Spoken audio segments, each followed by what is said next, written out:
นี่เด้ข้ามโบไปมันบ่หันจับต้องไปคังไว้ได้นี่อันนี้ไปป้องเมื่อเที่ยงผู้ไปค่อยๆอ้อมเด้ออ้อมมันเมื่อเที่ยงเด้อบ่ไว้บ่ต้องไปไว้มันยันป้องมันเข่าห่างเพื่องผู้มันไปนอนอยู่ผู้เอาลูกมันไปน้ำไปย่างมันให้มันเข่าห่างเพื่องผู้ใช้บอลเลยจักโตลูกมันน่ะนับมึงด้วยนับมึงด้วย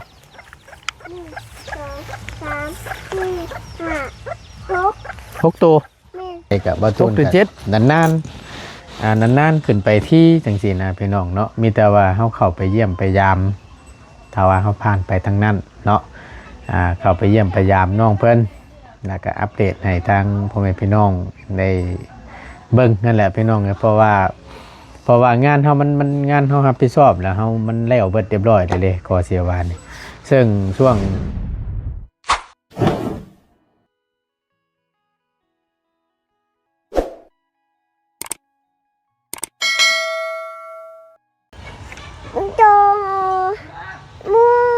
ใ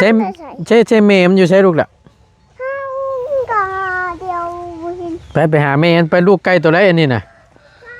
แกน้อยเลยพี่น้องเลยมาฮอดหน้าแล้วมันอยู่ใส่ในรอบลายเรือนว่าสั้นซะพี่น้องทั้งบ่ต้นก็ได้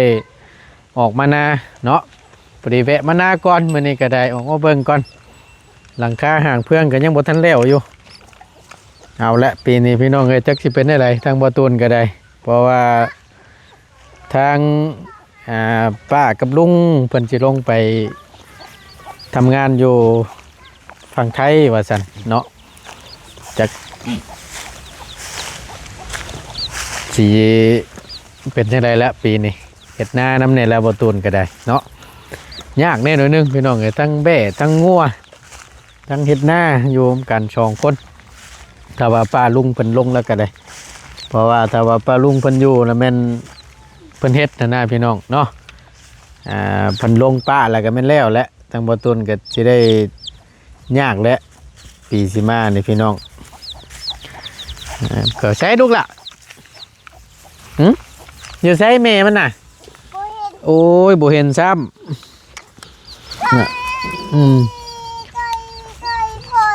อันนี้นะใช้สามูมันได้ใช่แกน้อยพี่น้องไงเข้าไปย่างอ่ะนะออกมาได้ไหมออกมาลูกล่ะ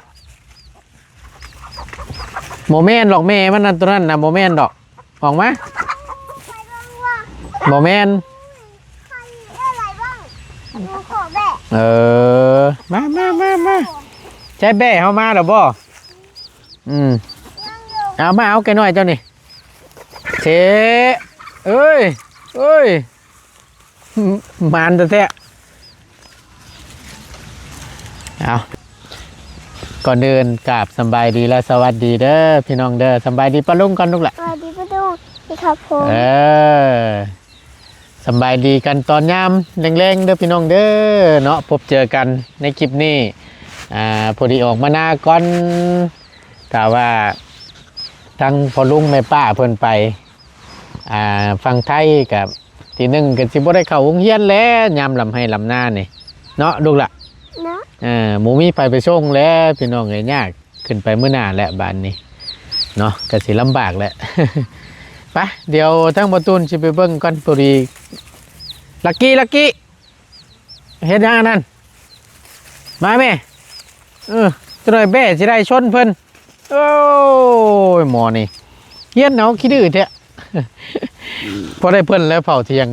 หน้าพี่น้องเลยคำเล่นอยู่แล้วก็เป้าแถวนี้ใกล้บ่ได้หรอกเฮาซื่อๆแต่บ่ได้เฮ็ดหยังดอกเฮาสายเฮาเพิ่นนี่เผาเที่ยงนี่ได้เรื่อง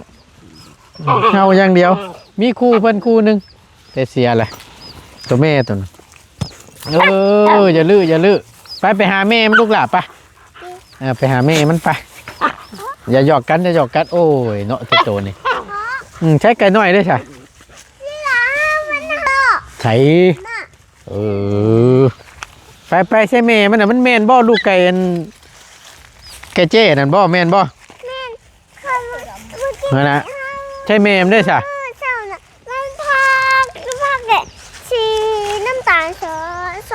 สีน้ำตาลช่องอันแบบได้ช่องแบบได้น่ะ แม่เล่าไก่แจ้น่ะลูก มันคือปลาลูกมันจ้ะเอาเข่ามาเกลือมันเด้อเอาเข่ามาโรยมันแน่ว่ะเดี๋ยวใช้บอดมันนอนหน่อย ว้าวชวนน่ะชวนใช้ดูแหละ ชวน คือปลาลูกนี่เนาะโอ้ กลับมานอนอยู่ห่างเครื่อง ไก่บ่ตูนออกมาตั้งแต่พร้อมกันกับบ่บุญมันปลาอันคอชื่อน้ำอัน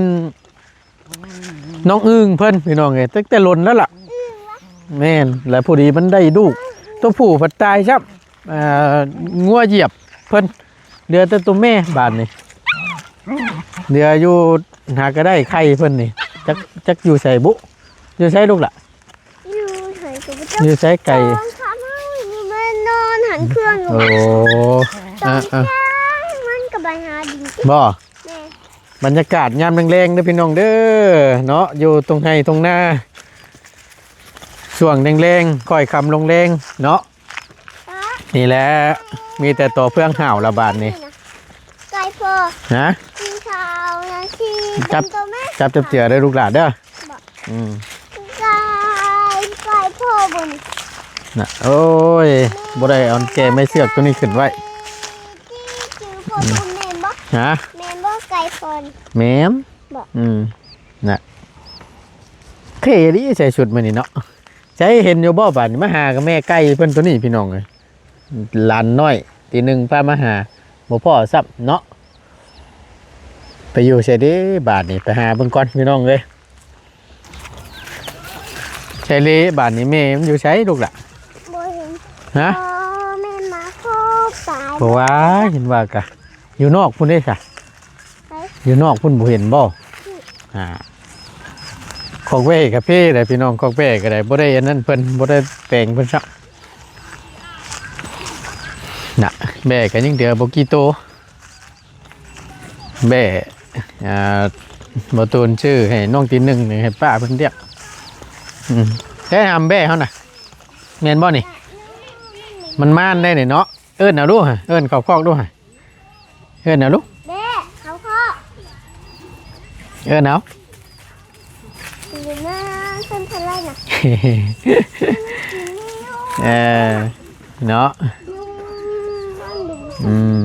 มันจะได้ลูกแล้วใช้แมวน่ะเนี่ยพี่ห้ำดูละ ไป พี่อยู่พี่ ไหน นี่เห็นแม่เจ้าว่าอยู่พี่มันคือป้าลูกมันนี่เนาะ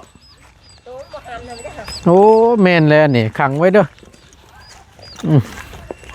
อันตรายได้นี่มาได้สิครบปลูกอย่างเด่นนี่ปลูกคักน้ำโอ้ยหลอดไปละบัด เป็นอะไรหวานไม่ใช่ เดี๋ยวเขาก็เป็นคนบ้า ปลูกไว้ใช้ทางออกเลยห่วยไปทางใดบัดนี้ใช้แม่นดูละพ่อหรอบ่เอิ้นมันมาดูกุ๊กกว่านี่ มันโดดได้มันมาหาจับ ว่าเด้น่ะพ่อแล้วพี่น้องเอ้ยกุ๊กนี่คือมาอันนั้นอยู่ลูกไว้อยู่พี่นี่คือไปไกลแต่กุ๊กเหยียดมาได้ลูกละกุ๊กนี่เด้ ข้ามโบไป น่ะมันบ่หันจับ บอก ต้องไปคังไว้ได้นี่อันนี้ไปป้องมันเมื่อเที่ยงผู้ไปค่อยๆอ้อมเด้ออ้อมมันเมื่อเที่ยงเด้อบ่ไว้บ่ต้องไปไว้มันยันป้องมันเข่าห่างเพื่องผู้มันไปนอนอยู่ผู้เอาลูกมันไปน้ำไปย่างบัดเดี๋ยวตัวเลี้ยวพี่น้องไงลูกมันเนี่ยยันแต่มาครบค่อยๆค่อยย่างหลบเลยตุกี้หลบยาได้มึงน่ะ เอิ้นเอามาเนี่ยมันย่านนะลูกละ รับไป ให้มันเข้าห่างเพื่อนผู้ มีใช้บอลด้วย จักโตลูกมันน่ะนับมึงด้วยนับมึงด้วย 1 2 3 4 5 6 6 ตัว แม่ 6 หรือ 7 แม่ นับเบิ่งจับเจือห่านมันตอดเนาะตัวนั้นเนาะมันบ่แพงลูกมันบ่น่ะ แม่โตนะน่ะ นี่นะบ่รอดแล้วนี่เบิ่งไม้ทางได้ลูกล่ะปะแล้วเบิ่งนี่ไม้ทางนะห่านมันก็อยากไปน้ำแม่มันอยู่ คิดถึงแม่มัน นี่นะมันคือปะ โต๊ะ นี่พี่น้องไงปล่อยไปนะเมย์มันไปเมย์มันเอาอยู่บ่เดี๋ยวค้างไว้ต่างหากบ่ บ่มันบ่ได้เอาแม่มันหนัก เมย์มันบ่เอาเลยโอ้ยเนาะเมย์มันบ่เอาแล้วเขาก็ย่าฉันไปให้เลยพี่น้อง แม่มันบ่ เอาเลี้ยงต่างหากเนาะ ลูกมัน เอาเลี้ยงต่างหากซะปะพี่น้องไงโอ้ยสร้างเป็นทะเล จริงมันดิงขาวเฉย งามนี่ไปเอาเข่าให้มันกินไป ตายพ่อเกือบตายแม่มันไหนขี้ดื้อเลยแม่มัน เมย์นี่ตั้งชื่อที่เมย์มันนี่เนาะโอ้ย ขี้ดื้อเนาะ บ่ได้เรื่องด้วยเมย์เพิ่นนี่ขี้ดื้อแฮง ดื้อแน่ฮะ มันใหญ่มากมันจะเป็นตัวดำขึ้นมามันใหญ่เห็นบ่ไปอันนี้ก็เป็นลักขั่วเรียนพี่น้องอีกฝั่งหนึ่งก็เป็นอีกอันน่าเป็นอีกพูดหนึ่งมุมพี่น้องกันนี่แหละไปเอาเข้าอึ๊บโอ้ยหยุ่มน้ำมาให้งัว พอเกลือเขามันเลยเริ่มมันใหญ่กินเขา โอ้ยสึกเกลือดอก แม่มันบอกเพลงด้วยแม่มันบอกเพลงดูมัน แม่มันนะ แม่ เนาะขี้ลือแท้แม่เพิ่นนี่แม่เขาจักโตหนูเบิ่งไปเบิ่งแม่ก่อนพี่น้อง ดูเลยแบบ มีแต่แม่แม่ม่านแม่ถือผ้าเลยอุ้มท้องเลย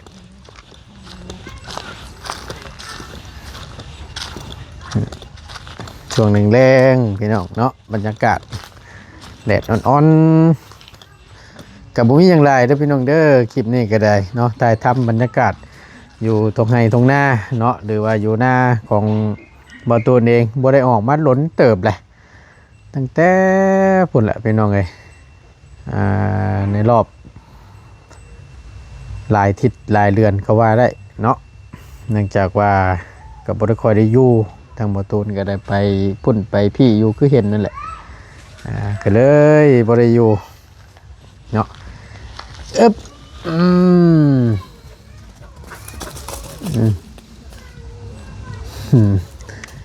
หมาขี้ยันนี่พี่น้องไงก็ได้จะหยอกจะชื่อดอกอันนี้นะเอาดีกับโบก้าเขาชูเขาอันนี้เนาะไปนี่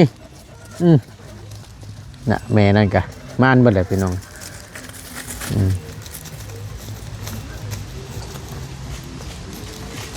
2 3เมเนาะตัวนี้นี่ก็บ่ต่ำกว่าชองแล้วนี่อย่างจริงง่ายๆนี่ต้องมีแหละชองโต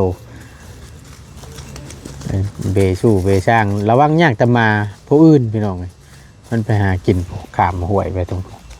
มาทั้งพุ่นมันจะครบมากับแบ่นี่ระวังยากอยู่เสือเนี่ยใดเนาะรักษาเอาก็ได้ทำไปบกไกลก็โอเคทำขามไปพุ่นมันเรียบร้อยแล้ว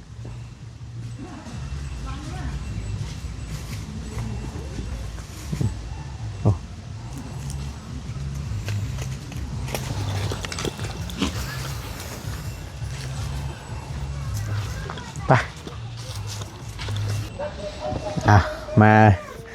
นั่งเสมอก่อนบาทนี่พี่น้องเนาะเอาหลายผู้หลายคนเนาะทาง FC เพิ่นก็ถามกันเข้ามาแหละพี่น้องถามเข้ามาหาทางบ่ตูนคอมเมนต์เข้ามาบ่ตูนเด้อว่าซั่นบ่ได้ไปถ่ายน้องพรหรือว่าน้องคืออยู่บ้านเติมใหญ่บ่ว่าซั่นเนาะคิดฮอดเด้ว่าซั่นบ่ได้ยินเสียงหัวน้องเพิ่นก็ คือเว้าหั่นแหละพี่น้องเนาะเพราะว่างานบ่ตูนก็จบแล้วพี่น้องเอ้ยก็ที่ได้รับมอบหมายที่ทางผู้ใหญ่เพิ่นได้เฮ็ดหันเฮ็ดนี่ให้ซึ่งเป็นงานล่าสุดนี่ก็แม่นเป็นงานเฮ็ดห้านค้าของน้องเพิ่นเฮ็ดห้านค้าของน้องเพิ่นก็ถือว่าแล้วเสร็จสิ้นเป็นที่เรียบร้อยเนาะก็ตั้งบ่ตูนก็คำขึ้นไปถ้าว่าไปก็บ่ตูนก็นานๆนานๆขึ้นไปที่จังซี่นะพี่น้องเนาะมีแต่ว่าเฮาเข้าไปเยี่ยมไปยามถ้าว่าเฮาผ่านไปทางนั้นเนาะเข้าไปเยี่ยมไปยามน้องเพิ่นแล้วก็อัปเดตให้ทางพ่อแม่พี่น้องได้เบิ่งนั่นแหละพี่น้องเพราะว่างานเฮามันงานเฮารับผิดชอบแล้วเฮามันแล้วเบิดเรียบร้อยได้เลยขอเสียว่านี่ซึ่งช่วงบ่ตูนยังอยู่ช่วงระหว่างดำเนินการงานที่เฮ็ดบ้านมีตู้อายุ6 ปีแล้วก็มาเฮ็ดร้านค้าน้องเพิ่น FC บางท่านว่าซั่นซะเนาะบางคนที่เพิ่นยังอาจจะยังบ่เข้าใจในเวียกของบ่ตูนบ่รู้ว่าจังได๋พี่น้องเอ้ยเพราะว่าเพิ่นก็ว่าโอ้ยคือสิไปใส่บ่ได้นะเนาะว่าซั่นคือสิมุกมุ่นแต่อยู่บ้านเทิมนี่แหละว่าซั่นเนาะอยู่กับน้องกึนี่แหละว่าซั่นบ่ตูนเด้ว่าซั่นเนาะอันนี้ก็อาจสิบ่ได้ติดตามมาแต่ต้นบ่รู้ว่าจังใดเนาะทางบ่ตูนก็บ่ฮู้ถ้าว่าพี่น้อง FC ท่านใดที่เพิ่นติดตามตั้งแต่ต้นและติดตามทางบ่ตูนในการเคลื่อนไหวจังซี่นะพี่น้องเพิ่นสิฮู้หรอกว่าในช่วงนั้นบ่ตูนอยู่ได้เฮ็ดหยังแน่นะพี่น้องเนาะช่วงนั้นก็คือทางบ่ตูนหาทั้งน้องเพิ่นเฮ็ดแนวอย่างแนวกินแล้วก็ซอยเวียกทั้งบ่ตูนนี่แหละทั้งบ่ตูนหาน้องเพิ่นน้องเอ้ยเฮือนมีตู้ในช่วงนั้นมีตู้อายุ6 ปีนะก็แล้วเสร็จสิ้นเป็นที่เรียบร้อยแล้วก็มาต่อห้านค้าน้องเพิ่นแล้วก็แล้วเสร็จสิ้นเป็นที่เรียบร้อยหลังจากจบเวียกจบงานทั้งบ่ตูนถ้าหากว่าบ่มีผู้ใหญ่เพิ่นฝากเงินมาให้ทั้งบ่ตูนเป็นสะพานบุญให้มอบเงินให้น้องเพิ่นนู่นนี่นั่นก็อันนั้นนานทั้งบ่ตูนสิเข้าไปเยี่ยมยามทำข่าวเนาะหรือว่าอัปเดตให้พี่น้องได้เบิ่งและรับชมน้ำกันอีกที่นึงเนาะก็นานๆเข้าไปเยี่ยมพี่น้องเลยก็บ่ได้จำเจบางเทื่อช่วงบ่ตูนอยู่ก็ถ้าว่าเฮาสิไปปะในช่วงที่เฮารับเวียกรับงานอยู่นี่ก็มันก็บ่ได้เลยพี่น้องบางเทื่อเนาะเฮารับผิดชอบในส่วนนี้ยังเทื่อสร้างเพิ่นต้องการนู่นต้องการนี่ปัดเฮาไปอยู่ทั้งอื่นจังซี่นะมันก็เสียเวลาไปอีกจังซี่นะเนาะเพราะฉะนั้นแล้วก็ตั้งบ่ตูนก็อยู่ครับหน้าที่ของเจ้าของเนาะหรือว่าดำเนินการเฮ็ดเวียกเฮ็ดงานหน้าที่ของเฮาที่เป็นตัวแทนให้กับผู้ใหญ่ใจบุญที่เพิ่นไว้วางใจให้กับบ่ตูนเนาะเป็นสะพานบุญให้ในนามต่างหน้าตั้งบ่ตูนเฮ็ดหน้าที่ของบ่ตูนให้ดีที่สุดเนาะบ่ว่าสิเป็นไปก็ตามแต่หรือว่าผู้ใหญ่ใจดีท่านใดก็ตามแต่ที่ได้ให้บ่ตูนเป็นสะพานบุญให้บ่ตูนก็สิขอทำหน้าที่ของบ่ตูนให้ดีที่สุดเนาะบ่ตูนเต็มที่ในการงานว่าซั่นซะพี่น้องเนาะแล้วก็หลายๆเคสพี่น้องเอ้ยซึ่งอันนี้แบบว่าผู้นอกคนนอกว่าซั่นซะพี่น้องคนนอกซึ่งแบบว่าเพิ่นเห็นนะพี่น้องไงเพิ่นเห็นอย่างเช่นคือน้องเพิ่นทั้งสองน้องพรนี่แหละน้องกึเอานี่น้องลาพรกับน้องพรคำที่ได้รับการช่วยเหลือจากผู้ใหญ่เพิ่นแล้วก็บางคนเนาะบางคนที่เพิ่นแบบเพิ่นเห็นในคลิปเดี๋ยวว่าเห็นคือทางบ่ตูนไปช่วยเหลือหรือว่าทางทีมงานไปช่วยเหลือบางเทื่อเฮาไปหมู่บ้านอย่างเช่นคือบ้านนาบ่อบ้านนากระปงซั่นแหละพี่น้องเอ้ยไปเห็นหลายๆบางคนเพิ่นก็คิดว่าบ่ตูนเข้าไปและถ่ายทำลงไปและสิไล่โลดบางคนเขาเพิ่นคิดแนวนั้นเลยพี่น้องเพิ่นซึ่งบ่เข้าใจโดยซ้ำนะแบบว่า ว่าเฮาเข้าไปนี่